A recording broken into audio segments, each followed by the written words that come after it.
Pour marquer la volonté du président Mamadi Doumbouya et de son gouvernement à garantir l'autonomisation et le bien-être des femmes et des filles du pays, le gouvernement guinéen a le 10 mars 2025 annoncé l'élaboration d'un document stratégique visant à valoriser les compétences féminines dans tous les secteurs économiques du pays.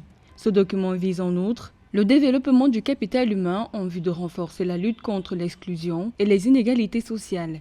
Il permet l'intensification des investissements en faveur de l'éducation et de la formation, l'emploi productif et l'entrepreneuriat en faveur de l'autonomisation des femmes. J'ai l'intime conviction que l'avenir de notre nation est intimement lié au respect, à la protection et à l'épanouissement de nos jeunes filles. Protéger les droits des filles n'est pas seulement une question de justice sociale. C'est aussi une condition indispensable pour assurer leur épanouissement personnel et leur affirmation professionnelle dans notre pays.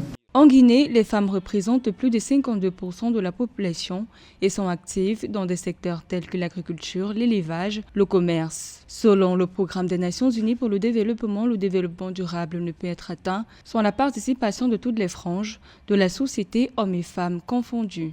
Le gouvernement s'engage à poursuivre l'extension des programmes d'éducation pour toutes les filles, car nous croyons fermement que l'éducation est la clé de l'émancipation. Selon un rapport de l'Institut national de la statistique, en Guinée, les femmes sont 53,6% à être atteintes par la pauvreté, alors que l'incidence de pauvreté est de 42,8% chez les hommes. Le taux d'alphabétisation des femmes est de 22% et est faible comparativement à celui des hommes, qui est de 43,6%. Dans le domaine de l'emploi, les femmes sont sous-représentées dans la fonction publique et accèdent difficilement à des postes influents et leur taux d'emploi est de 54,5% et est d'environ 20 points de pourcentage inférieur à celui des hommes estimé à 74,3% selon l'INS.